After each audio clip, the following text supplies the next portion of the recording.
When we look at our patient presentation, you know this patient is going to be hypoxemic. We talked about the clinical manifestations. We talked about the pathophysiology that takes place in order for this patient to have hypoxemia. When you have hypoxemia, you breathe more, you beat more. What is the chemoreceptor that the body uses to recognize when oxygen levels are low or the patient is hypoxemic that will stimulate tachypnea? Bring back AMP. Think about what that is. When you have these alveoli and this interstitial fluid that is bombarding the lungs, what do you think their compliance is going to look like? How will that impact your hysteresis, right? So these are things that we can go ahead and start to talk about and start to think about. When you have a patient that's active TB and they are struggling to breathe and they end up on mechanical ventilation, am I going to start that patient out on 8 mLs per kilo knowing that they are already struggling with compliance issues? Absolutely not.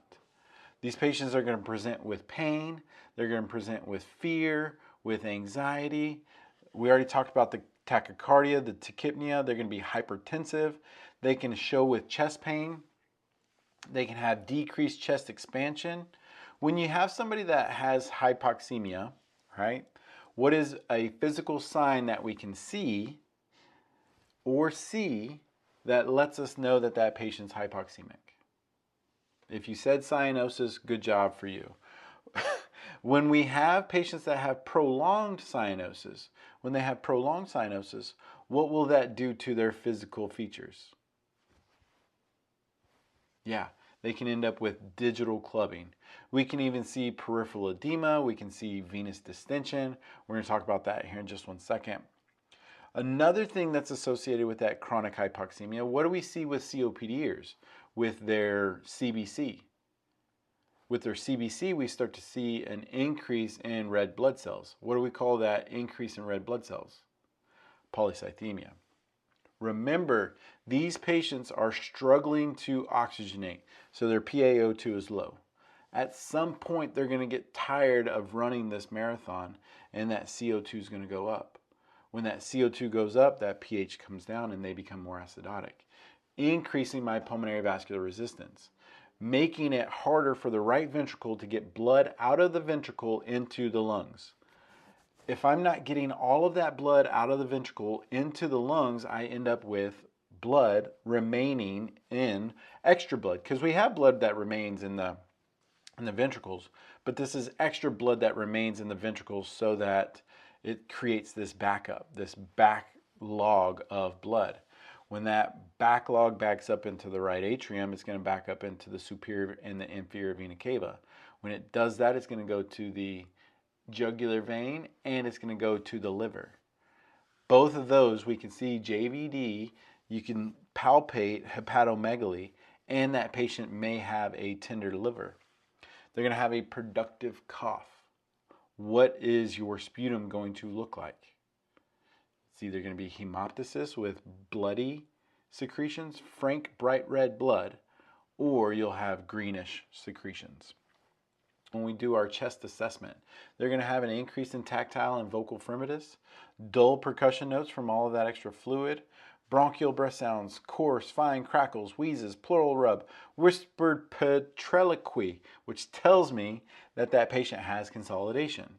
All of those help validate the findings that I know, or the changes in the pathophysiology that I know that comes with this disease. Remember, when we have patients that are hypoxemic, they're going to breathe more, they're going to beat more. When they breathe more and they're compensating for what's going on, that would be an acute alveolar hyperventilation. My CO2 is lower, increasing my pH to an alkalotic state.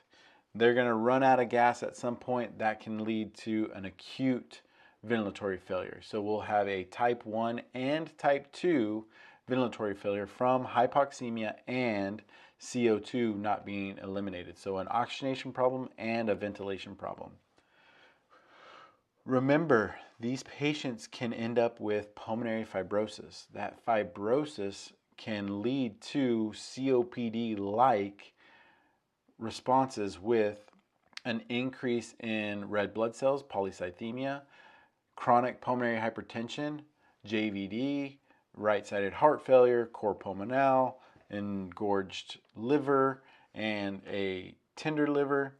And their blood gas is going to look the same way too, where you'll have a chronic ventilatory failure for these patients. That's what their baseline blood gas is going to look like. When we have that baseline blood gas, then they get into trouble. You may see an acute alveolar hyperventilation superimposed on chronic vent failure.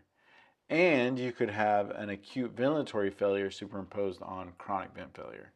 So remember, we're going to treat these patients that have a long history of TB and those cavity formations and those calcifications and that pulmonary fibrosis. They're going to present, their ABG is going to look like a COPD, or their baseline ABG is going to look like a COPD. So we've got to do everything that we possibly can to help them with their oxygenation, with their ventilation, and we need to recognize what those blood gas values may look like. Again, when we look at this, we're going to have oxygenation that is decreased due to an increased shunt.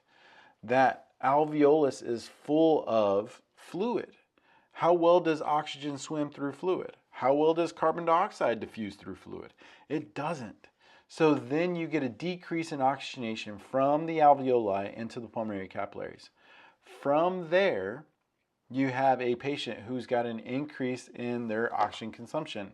Remember, their body is fighting off bacteria.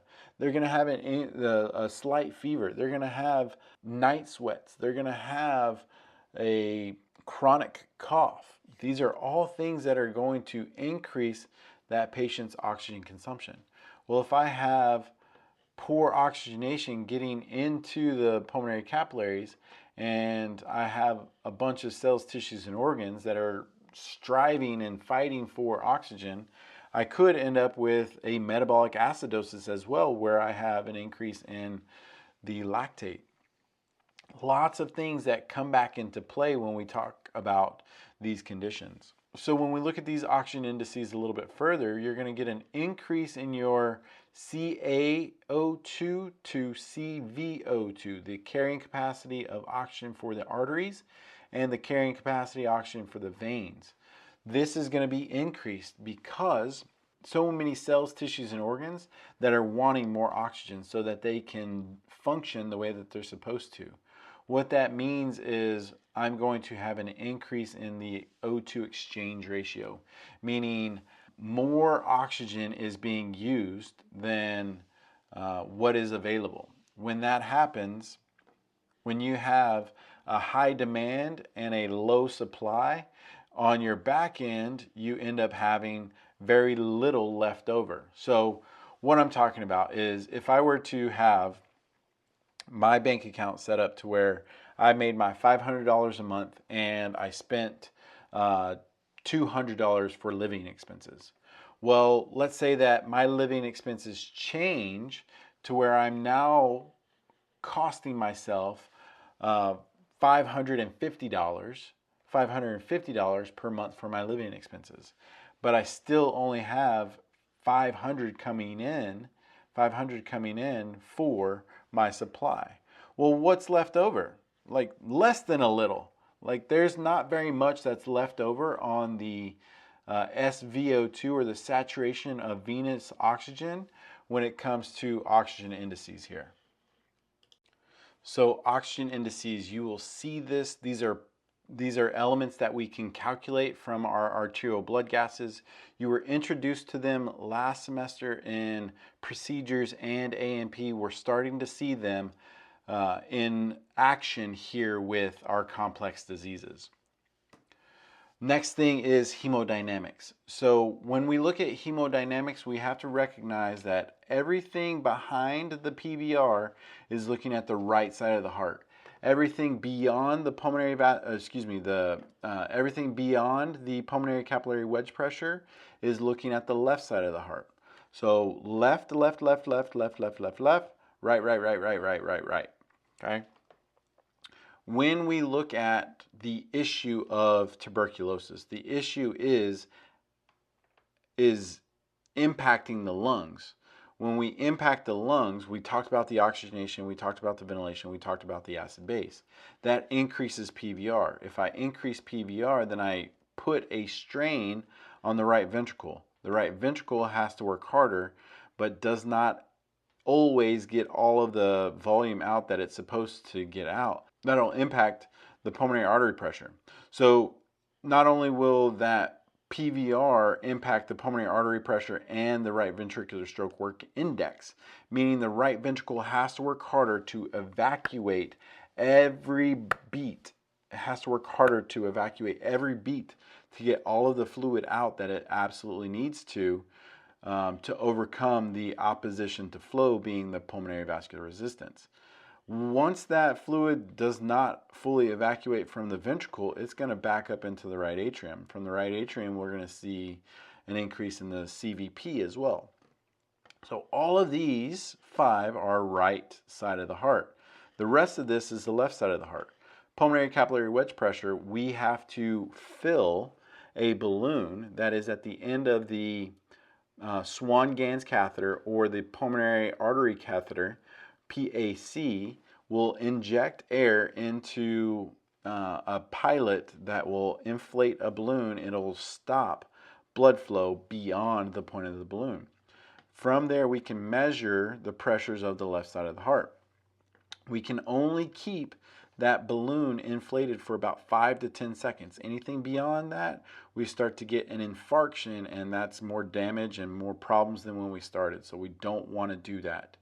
The other thing is the end of this catheter, the end of this pulmonary artery catheter, is sitting at the end of the pulmonary arteries or in the pulmonary arteriole. So one of the two. It's sitting in a pulmonary artery or a pulmonary arteriole.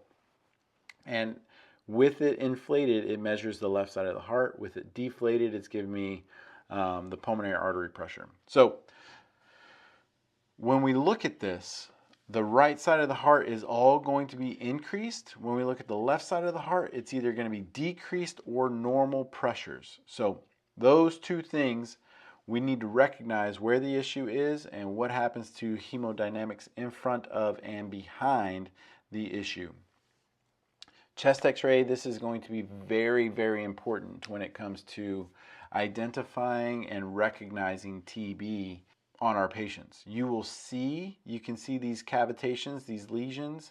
You can see some like fibrosis or some calcifications that are taking place here. These increased opacities that you can put a line around, this is what we call those GON nodules, those GHON nodules. From there, if they start to move into the lymphatic system, that's when we get what's called the GON complex. From both of those, we can end up with cavity formation or cavitary lesions that can become fibrotic. When those become fibrotic, we are up against a world of hurt. Not only do they become fibrotic, but they start to fill and occupy space, which limits the amount of lung parenchyma we have for gas exchange. The other thing is those cavitations can fill with either air or fluid. Again, if it fills with fluid, that fluid's eventually going to have to find itself somewhere. And it can end up in the pleural space, and we can end up with pleural effusions secondary to TB. We can end up with pulmonary fibrosis secondary to TB. We can treat this or work on this by doing lung resections or retracting a lung segment or an entire lobe. So those are a couple of things that we could see, and you would see a lung, or not a lung, but a lobe or a lung segment being removed or have been removed from a chest x-ray. The other thing that we would see, again, these patients end up with right-sided heart failure. So you can see the right ventricular enlargement.